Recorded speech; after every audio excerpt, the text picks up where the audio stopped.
History has a way of whispering warnings before it screams them.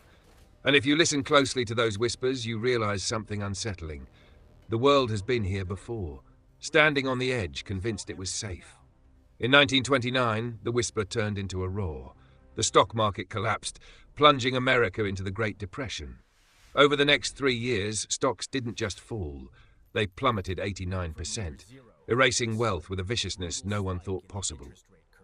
1 in 4 workers lost their jobs, banks vanished, savings evaporated, a generation's dreams were frozen for a quarter of a century, the time it took for markets to simply crawl back to their 1929 levels. Then came 2008, a crisis born from mortgages that never should have existed. When housing cracked, so did the global economy. Stocks fell 57% in mere months. Unemployment doubled to 10%. Retirement accounts unwound like loose thread in a burning room. And though the recovery felt long, it took only 5.5 years for markets to return to new highs. But 2025 is different.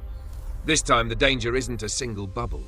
It isn't confined to housing or tech or Wall Street's favorite scam of the decade.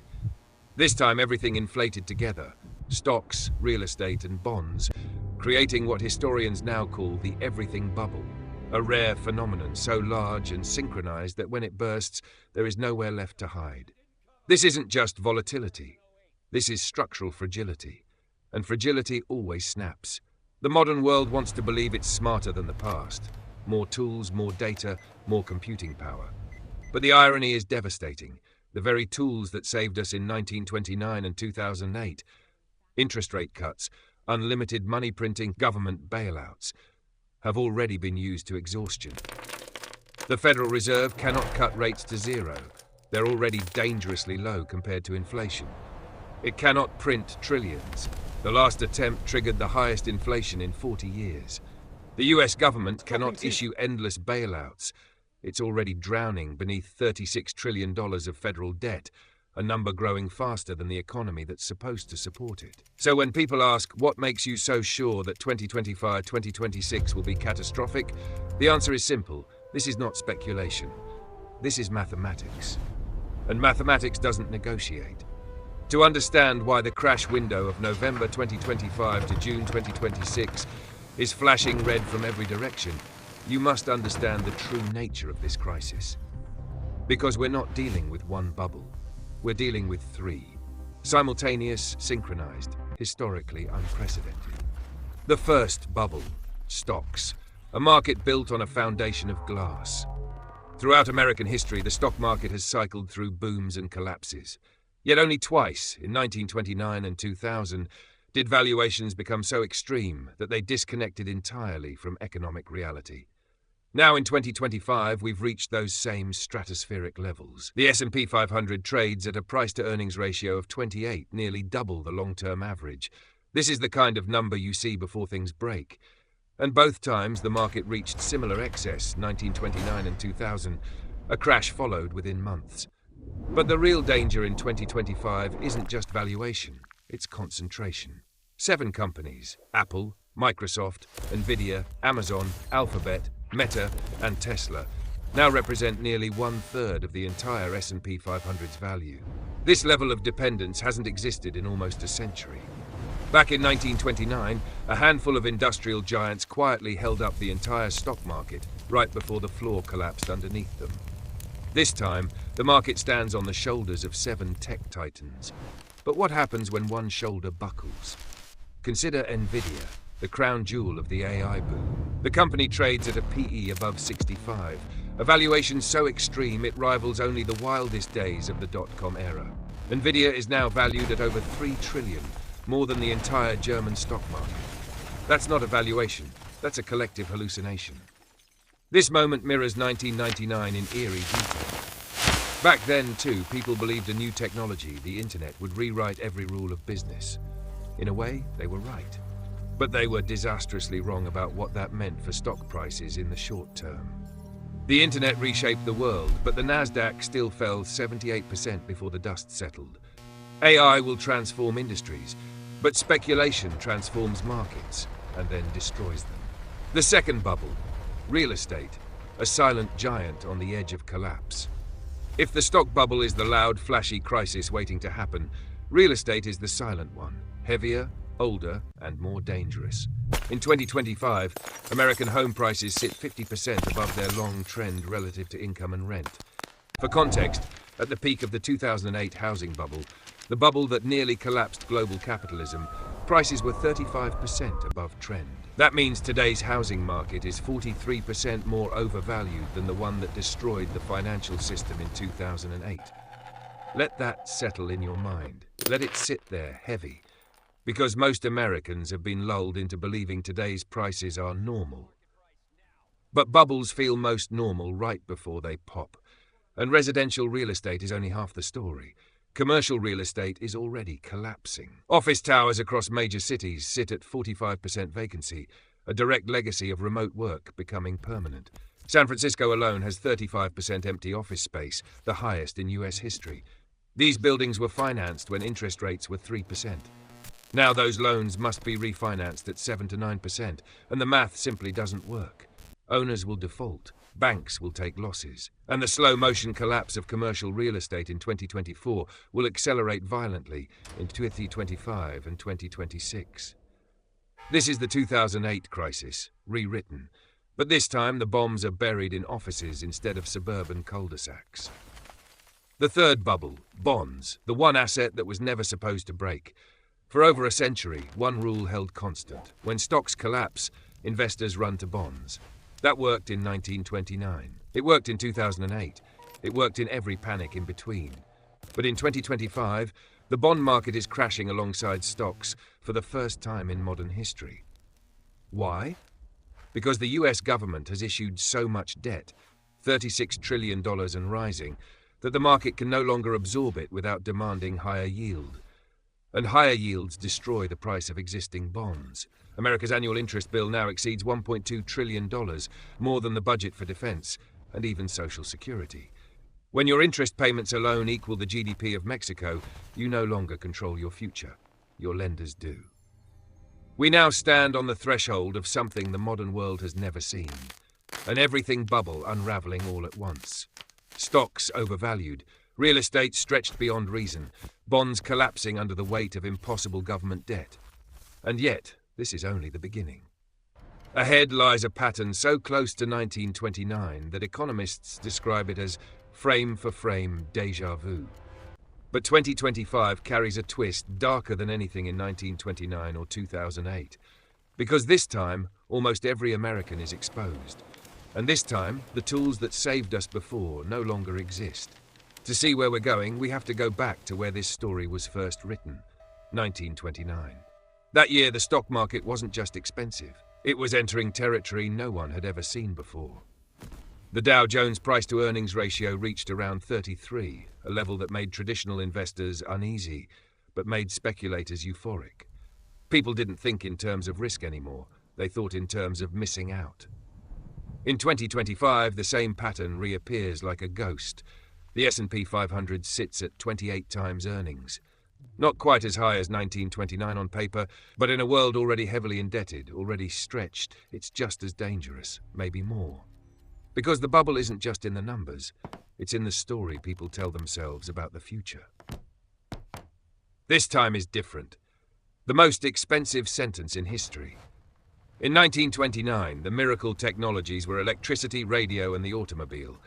These innovations genuinely transformed society, lighting cities at night, shrinking distances, connecting voices across continents.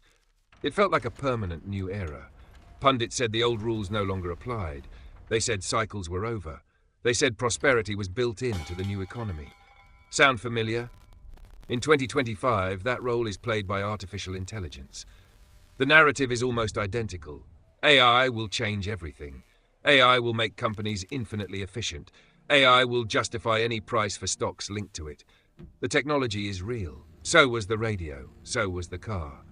The mistake isn't in believing in the technology. The mistake is believing that no price is too high. That's how bubbles are born, not from lies, but from half-truths, exaggerated and leveraged. Leverage, the invisible fuel of every crash. In 1929, the mania wasn't just that people bought stocks. It was that they bought them with borrowed money. Margin debt, borrowing against your portfolio to buy more, exploded. Everyone from barbers to bankers was using leverage. Stories spread of ordinary people becoming rich overnight. The financial system quietly stacked dynamite beneath its own foundations. In 2025, margin debt is back near similar extremes compared to the size of the economy. But leverage has evolved. It's subtler, more complex, and more dangerous. Today, risk is hidden in options trading, where retail investors gamble with leverage without even realizing how leveraged they are. Credit cards, charged to buy stocks or crypto in hopes of catching the next Nvidia. Corporate borrowing, where companies issue debt at low rates, not to build factories or innovate, but to buy back their own shares, artificially boosting earnings per share and, with it, stock prices. The system is tangled with leverage, in derivatives, in structured products, in layers of debt normal people never see. In 1929, the fuse was visible. In 2025, it's buried inside code, contracts, and quiet clauses. But fuses all do the same thing. They burn, and then they blow. Inequality, when too much depends on too few. On the eve of the Great Depression, wealth inequality had reached extreme levels. The top 1% controlled about 25% of total income. The economy became precariously dependent on the spending and investing of a small elite. When that small group pulled back, there was nothing underneath to support demand. The structure collapsed. In 2025, the imbalance is even more severe. The top 1% now controls roughly 1/3 of total wealth, and the top 10% drives about 70% of consumer spending. That means this economy doesn't actually rest on millions of households. It rests on the behavior of a narrow slice of affluent consumers and investors. What happens when their stock portfolios drop 40, 50, 60%? They stop spending. They cancel projects. They freeze hiring. And when the people holding up the tent step away, the whole tent comes down. Why 2025 is worse? Almost everyone is in the casino now. Here's the layer that makes 2025 more dangerous than 1929 in one crucial sense. In 1929, only about 10% of American households owned stocks. Most people felt the pain later, through unemployment, wage cuts, bank failures, but their savings were not directly tied to daily market movements. The market was elite territory. In 2025, around 58% of households are exposed to the stock market, directly or via 401ks, IRAs, pensions, and index funds. Most people don't think of themselves as market speculators, but their retirement, their future, their children's college funds are all sitting on top of the same bubble. This time, when markets crash, the destruction isn't contained to a small club of speculators. It hits everyone, simultaneously. There is no buffer, no distance. The casino and the retirement plan are now the same room. Banks, safer on paper, fragile in reality. In 1929, the US banking system was fragmented into thousands of small, uninsured banks. When panic hit, depositors lined up to withdraw their money. Many banks simply didn't have it. There was no FDIC, no safety net. When a bank failed, depositors' savings were often gone forever. We like to think we fixed that. Today, FDIC insurance supposedly protects deposits up to $250,000 per account. That sounds comforting, until you look under the hood. The FDIC insures around $10 trillion in deposits. Its fund, roughly $125 billion. If a few banks fail, that's manageable. If dozens do, especially large or mid-sized regional banks, the FDIC fund is a bucket thrown at a wildfire. At that point, the government has only one path: print money to cover deposits. But printing trillions to backstop banks doesn't erase the cost. It simply transfers it into the currency itself through inflation. So depositors face a cruel choice, whether they realize it or not: lose money through bank failures, or lose money through inflation that erodes their savings. Different mechanism, same outcome. You end up with less. The Fed, from savior to suspect. In 1929, the Federal Reserve was young, barely 16 years old. It still had credibility, at least in the sense that people didn't yet fully understand its limitations. It had room to cut rates, room to experiment, room to learn. Tragically, it learned too slowly. Fast forward almost a century. From 2008 to 2023, the Fed fought back against every crisis the same way. Slash interest rates, print trillions, buy bonds and mortgages, inflate asset prices to restore confidence. It worked, temporarily, but every cure came with a side effect.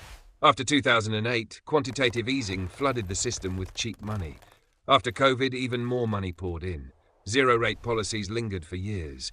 Asset bubbles inflated everywhere, in stocks, housing, crypto, venture capital. Then came the bill, the worst inflation in over 40 years, between 2021 and 2023. To fight that, the Fed did the only thing it could, raise interest rates sharply. This finally cooled inflation, but it also set the stage for the next crash by making debt more expensive across the entire system: mortgages, corporate loans, government bonds. Now, in 2025, the Fed is trapped.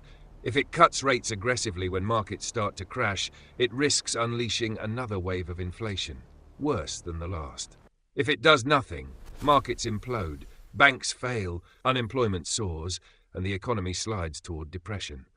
The tools that saved the system in 2008 and soothed it after COVID have been used so often, so violently, that they've lost their magic. The Fed is no longer the omnipotent firefighter. It's the arsonist with an empty hose. And this is only one side of the comparison. Because if 1929 is the ghost in the room, 2008 is the shadow just behind it. The last time the system nearly broke, it started with subprime mortgages, loans to people who could never truly afford them, repackaged into safe securities that blew up on impact. In 2025, the same logic has spread far beyond housing, from cars to credit cards to student loans to corporate debt to derivatives larger than global GDP. The fuse is longer, the network is denser. The explosion, when it comes, will be wider. In the next part, we'll step fully into the 2008 comparison and see why what's coming in 2025-2026 makes the last crisis look like a warning shot, not the main event. If 1929 offers us the blueprint of a bubble, then 2008 gives us the blueprint of a chain reaction, one spark that ignites the global system. But the world of 2025 has taken every weakness of 2008 and multiplied it. Back then, the danger was concentrated. The rot was in one corner of the financial world, subprime mortgages. A crisis built on toxic loans to borrowers who couldn't pay, packaged into financial products even the experts didn't understand. When home prices stopped rising, defaults began. Defaults spread to mortgages. Mortgages spread to mortgage-backed securities.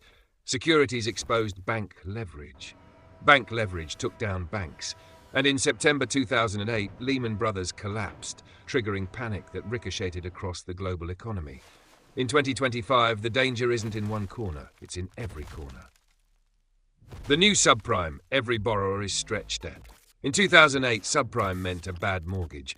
Today, subprime describes the whole consumer landscape. Auto loans, record high interest rates, average payments above $740 a month. Terms stretching to 84 months, 7 years of debt for a car that depreciates the moment it leaves the dealership. Result, 7.5% delinquency, the highest since the last crisis. Credit cards balances at an all-time high, $1.1410 trillion. Interest rates between 21% and 28%, levels never seen before in modern America. Delinquencies rising to post-2011 highs.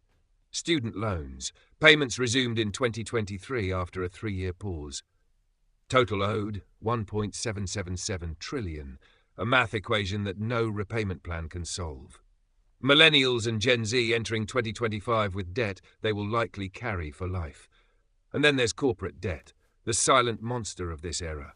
In 2008, corporations collectively owed around $2 trillion. In 2025, they owe more than $10 trillion. Companies spent a decade borrowing at artificially low interest rates, not to innovate, not to scale, not to expand, but to buy back their own shares, inflating stock prices and executive bonuses. When the economy slows, when revenues shrink, these companies will face refinancing at rates 2 or 3 times higher than before.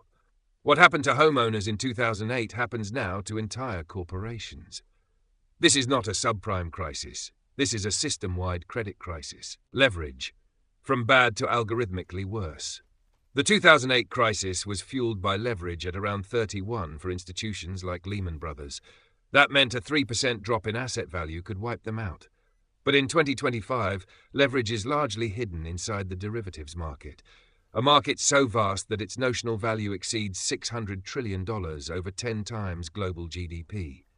Most of these derivatives are tied to interest rates, credit default swaps, corporate bonds, and complex exposures only quants understand. All it takes is one major default, one sudden spike in interest rates, or one geopolitical shock for this structure to unravel. In 2008, the explosion was violent but contained to finance. In 2025, the explosion ricochets into every sector because every sector is leveraged. The system isn't just fragile, it's interconnected in ways the 2008 world wasn't. If one domino falls, all of them tremble. The Fed in 2008 had ammunition. The Fed in 2025 doesn't. Here's the most crucial difference. In 2008, the Federal Reserve still had room to respond. Rates were at 5.25% at the onset. They cut all the way to 0%, unleashing a wave of borrowing that helped stabilize the economy. They also launched quantitative easing, expanding their balance sheet from $800 billion to $4 trillion over a few years. In hindsight, it inflated new bubbles, but it worked. It prevented another Great Depression. In 2025, the tools are nearly gone. Rates are already far too low relative to inflation. Cutting them risks reigniting the inflation crisis, America just barely tamed. The Fed's balance sheet is already over $7 trillion. Printing more money is like pouring gasoline on a fire that's just been contained. In 2008, they had dry powder. In 2025, they have wet matches. The rescue tools of the past have become the traps of the present. The government, out of room, out of rope. In 2008, federal debt was about 16% of GDP, high but manageable. The government could borrow to save banks, stabilize markets, and rebuild confidence. Today, federal debt is 125% of GDP and rising. The US runs trillion-dollar deficits even in years without crisis. If the government attempts another massive bailout like the $700 billion TARP program or the $2 trillion in stimulus during COVID, bond markets could revolt. Interest rates would spike. The cost of servicing the debt would explode. The dollar could weaken or slide into inflation. There is no bailout capacity left. The government is already maxed out. The global difference: the world can't save the US. This time. In 2008, the world still had strong pillars. China was growing at 10% a year. Europe, though wounded, was united and cooperative. The G20 could coordinate stimulus. The global economy had sources of strength. But in 2025, the picture is darker. China faces a collapsing property sector, a shrinking population, and over $13 trillion in local government debt. Europe is grappling with energy instability, aging demographics, and political fragmentation. Global alliances are strained by war, protectionism, and geopolitical rivalry. There is no outside engine left to pull the world out of recession. Every major economy is wrestling its own demons.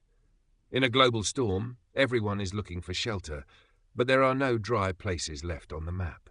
The yield curve, the indicator that never lies. For 70 years, one signal has predicted every recession without fail: the inverted yield curve. When short-term rates exceed long-term rates, recession always follows. No exceptions, no false alarms. The yield curve inverted in July 2022 and stayed inverted for 27 months, one of the longest inversions in history. It normalized in September 2024. Historical patterns show recessions begin 3 to 12 months after normalization, not during inversion. That gives a window from October 2024 to September 2025, which overlaps perfectly with the projected November 2025 to June 2026 crash window. This is the financial equivalent of a hurricane siren. It's not theory, it's not emotion, it's statistical inevitability. Consumers. Maxed out and losing altitude. At the heart of the US economy lies a simple truth: consumer spending equals 68% of GDP.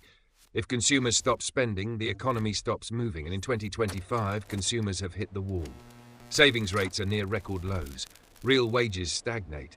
Debt service costs soar with higher interest rates. Delinquencies rise across autos, credit cards, and personal loans. This is not a soft landing. This is a plane running out of runway. Commercial real estate. The time bomb set for 2025-2026. While attention fixates on stocks and home prices, the true danger may be lurking in office towers and shopping centers.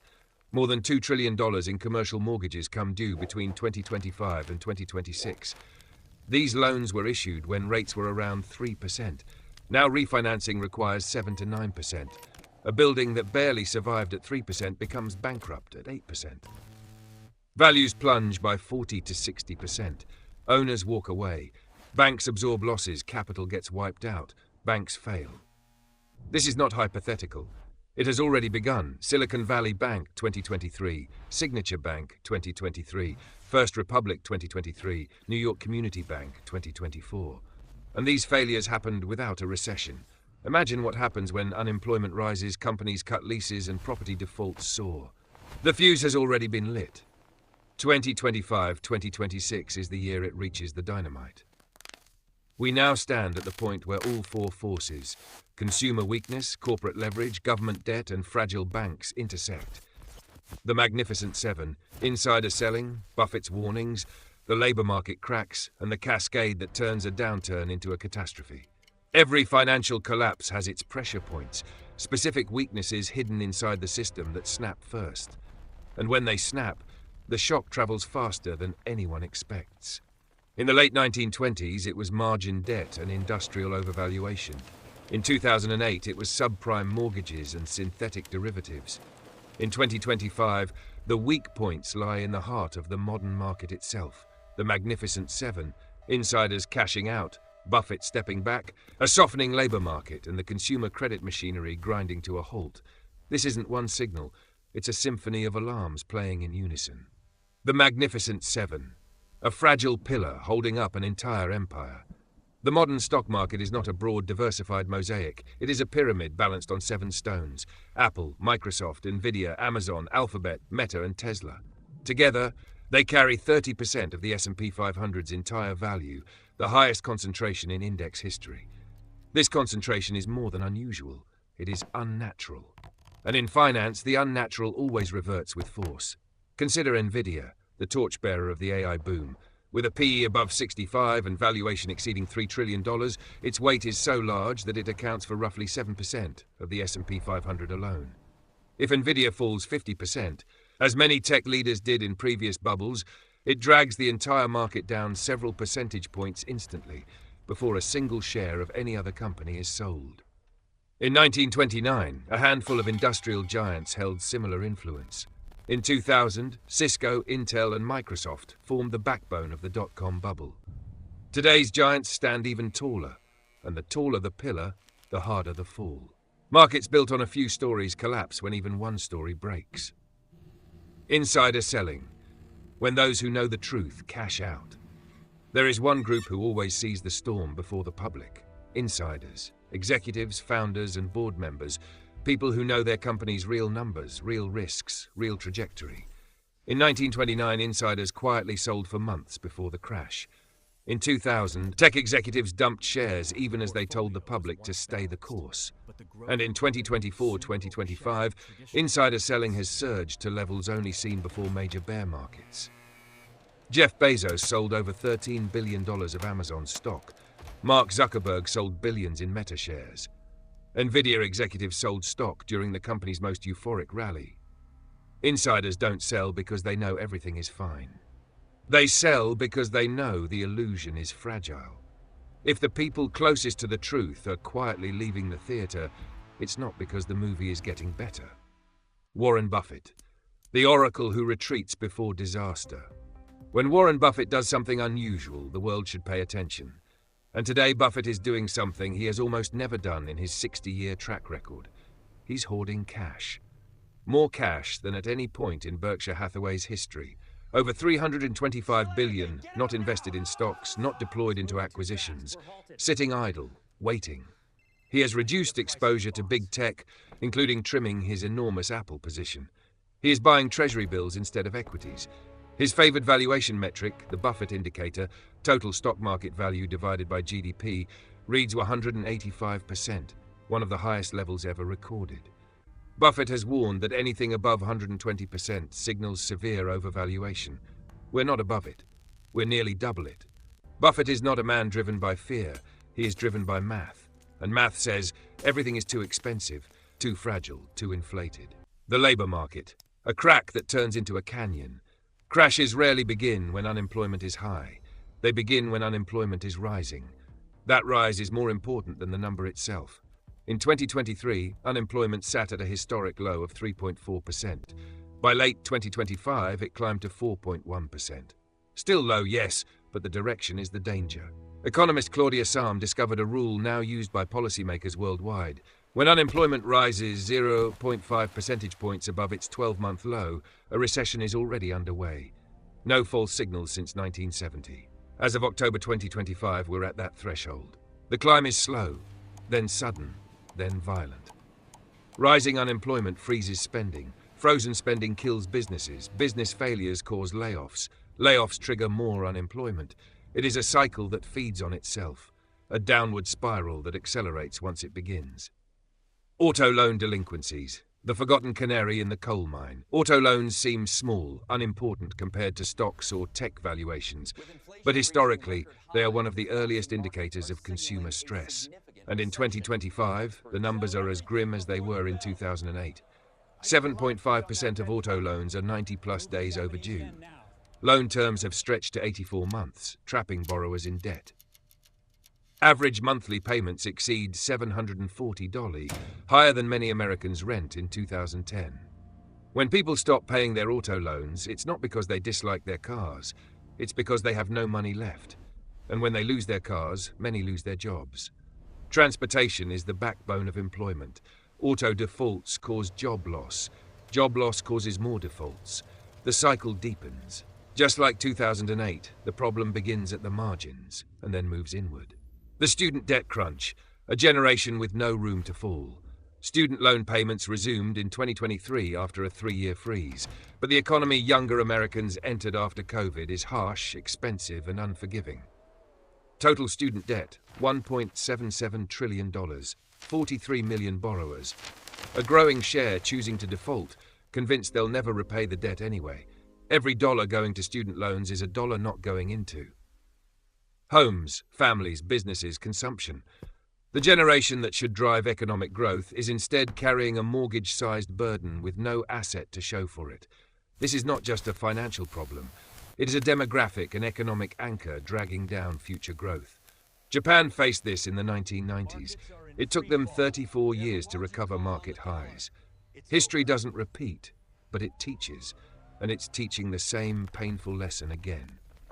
Geopolitics, a world already on fire. Economic crises are dangerous, but economic crises in a geopolitically unstable world are catastrophic. In 2025, the map is flickering with conflict. The Ukraine war destabilizes Europe. The Middle East remains volatile. China's pressure on Taiwan creates constant threat. Global trade fractures into competing blocs.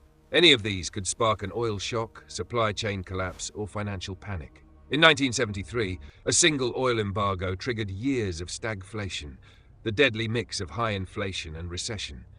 In 2025, the world is far more interconnected and far more fragile. One shock could push the system from fragile to broken. Commercial real estate, the giant that's already falling. By 2024, warning signs were everywhere. Brookfield defaulted on LA towers. Blackstone struggled with investor redemptions. Downtowns emptied as remote work reshaped America. These were not speculative players. These were titans, institutions with deep pockets and sophisticated models. If they walk away from commercial properties, it's because the numbers don't work. And in 2025-2026, more than $2 trillion of commercial mortgages come due at rates triple or quadruple their original cost. Owners won't pay. Banks can't absorb the losses. Defaults cascade. Regional banks collapse. Just as subprime mortgages triggered 2008, commercial real estate will trigger 2025-2026. Except this time, the bubble is bigger and the system is more interconnected. Now the stage is set. The economy is fragile, the markets are stretched, the debt is unpayable, the banks are vulnerable, the consumer is exhausted, the geopolitical map is unstable. All it needs is one spark.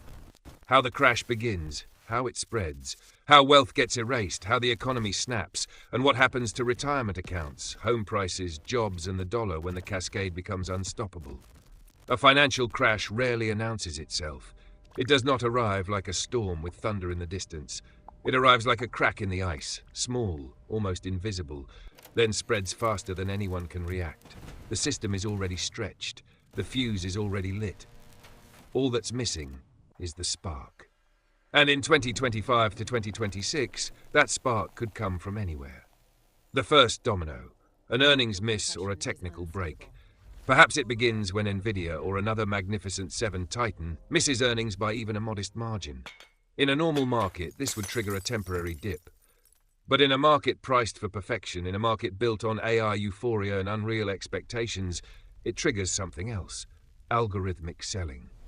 Trading bots, programmed to react instantly, begin dumping shares. This pushes prices down. The decline triggers risk alerts. Those alerts trigger more selling. That selling triggers margin calls. The spiral begins. A 10-15% drop in a single tech leader becomes a market-wide shock, dragging Apple, Microsoft, Amazon, Alphabet, Meta, and Tesla into the fall. Within days, the Magnificent Seven could shed 20 to 30%. Because they are nearly 30% of the S&P 500's value, the entire index plunges with them. But this is only stage one. Margin calls, the accelerant of every historic crash. When stocks fall and investors have borrowed money, brokers demand extra collateral. If cash isn't available, shares are sold automatically. This is the mechanism that turned 1929 from a downturn into a disaster. It's what turned the Nasdaq crash of 2000 into a 78% collapse. It's what forced mass liquidation in 2008. In 2025, margin debt relative to market size is near historic extremes. So the fall accelerates. Forced selling triggers more selling. Selling reveals leverage. Leverage triggers more liquidations. The spiral tightens. Stops turn into plunges. Corrections become crashes. Within the first month, a 30 to 40% market decline is possible, not because of emotion, but because of mathematics. Institutional panic. When the big money joins the exit. Pension funds, insurance firms, endowments, and sovereign wealth funds manage trillions. They're governed by strict risk rules. When markets fall past certain levels, they must sell. There's no board vote, no emotional debate, no time. The models make the call. And when institutional selling adds to retail panic, margin liquidations, algorithmic dumps, the crash becomes a cascade. This is where the second domino falls. Bonds. The doom loop, when stress moves from stocks to bonds. In past crashes, 1929, 2008, investors fled to bonds for safety. But in 2025, bonds are already unstable. The US government must issue trillions to roll its debt and fund its deficits. When money escapes stocks and runs into treasuries, but the government simultaneously floods the market with new bond supply, interest rates don't fall. They rise. And rising rates make the government's debt problem even worse. This is the doom loop. 1. Market crashes, investors seek safety. 2. Government issues more bonds, rates rise. 3. Higher rates, higher debt service costs. 4. Higher debt service, more borrowing required. 5. More borrowing, more bonds issued. 6. More bonds, rates rise further. 7. Repeat until crisis. Countries caught in this loop, Argentina, Greece, Italy, face one of two fates: default or currency collapse through inflation. The United States is not immune. Real estate freeze, the silent crash. As stocks fall and rates rise, the real estate market begins to suffocate. Buyers disappear, sellers refuse to drop prices, transactions freeze, homes sit on the market for months, price cuts appear, then more, then deeper. The same psychology that inflates bubbles shatters them. Down 5%, down 10%, down 20%. In some overheated markets, Austin, Phoenix, Boise, Southern California, South Florida, 40 to 50% drops become painfully realistic. Recent buyers fall underwater. They owe more on mortgages than their homes are worth. Some walk away, others rent their homes at a loss. A few cling desperately, hoping for recovery that isn't coming. But residential real estate is only half the collapse. Commercial real estate implodes. Buildings financed at 3% cannot survive 8% financing rates. Owners default. Banks seize properties worth half their loan amount. This wipes out bank capital. Banks fail. This is where the third domino drops. Regional bank failures. The system cracks from the inside. Regional banks hold most commercial real estate loans, and they are already showing cracks. Silicon Valley Bank, Signature Bank, First Republic, New York Community Bank. These failures happened before a recession. During a crisis, dozens or more could fall. And when banks fail, depositors panic. They withdraw money from all banks perceived as risky. This creates bank runs. Even solvent banks cannot withstand a full withdrawal. They are forced to sell assets at fire sale prices. Losses compound. More banks fail. The FDIC has only $125 billion to insure $10 trillion in deposits. The math doesn't work. So the government prints money to cover deposits, and printing money during a debt crisis triggers the next collapse, the currency itself. Unemployment breaks, the human wave of pain. The rising unemployment that began quietly in 2024 turns violent. Companies slash jobs to survive. Tech firms cut 10 to 20% of staff. Finance firms contract. Retail chains downsize. Startups collapse. Construction halts. Manufacturing slows. Transportation dries up. Unemployment hits. 7 to 8% within 3 months. 10% within 6 months. 12 to 15% within a year. Millions lose income. Millions lose homes. Millions lose savings. A generation loses stability. The Fed's final trap, inflation versus depression. At the height of the crisis, the Federal Reserve faces an impossible choice. Option 1, cut rates and print money, saves banks, stabilizes markets, but reignites hyperinflation. Option 2, do nothing. Inflation stays controlled, but the economy collapses into depression-level unemployment. Either path is catastrophic. The tools that worked in 2008 became overused between 2008 and 2023. The public knows that printing trillions destroys purchasing power. The Fed knows it too. The era of easy rescues is over. Retirement accounts, a generation's future erased. For the average American, the most devastating moment is not the market crash itself, it's opening their 401k statement. A portfolio worth $600,000 falls to $250,000, then to $180,000. Decades of saving evaporate. Retirement becomes impossible. People in their 60s return to the job market, which is already drowning. Those already retired must withdraw at the bottom, locking in losses forever. This is the tragedy few want to imagine.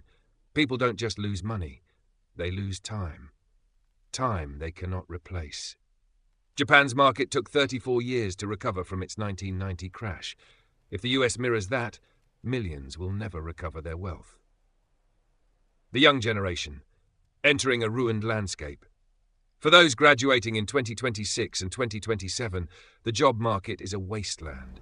This is not hyperbole, it's documented history. After 2008, graduates earned less for their entire careers. Wages stagnated, savings lagged. Home ownership was delayed a decade. But the coming crisis is deeper. If recovery takes decades, this generation will spend longer renting, longer paying debt, longer delaying family formation, longer postponing wealth building. The economic scar will become generational. The final reveal what history tells us about what comes next. Every major crisis has a pattern. 1, euphoria. 2, complacency. 3, fragility. 4, shock. Cascade. 6, collapse. 7, reconstruction. We are past the first 3 stages. We are entering the 4th. The everything bubble of 2025-2026 will not be the end of capitalism, but it will be the end of an era. The era of free money. The era of endless debt, the era of asset inflation as a national strategy, the era of pretending mathematics doesn't matter. When the dust settles, the world will rebuild, as it always does, but not on the terms we recognize today. A new financial order will rise from the wreckage. But what survives the collapse depends on what we learn from the past. And history's warnings have never been louder.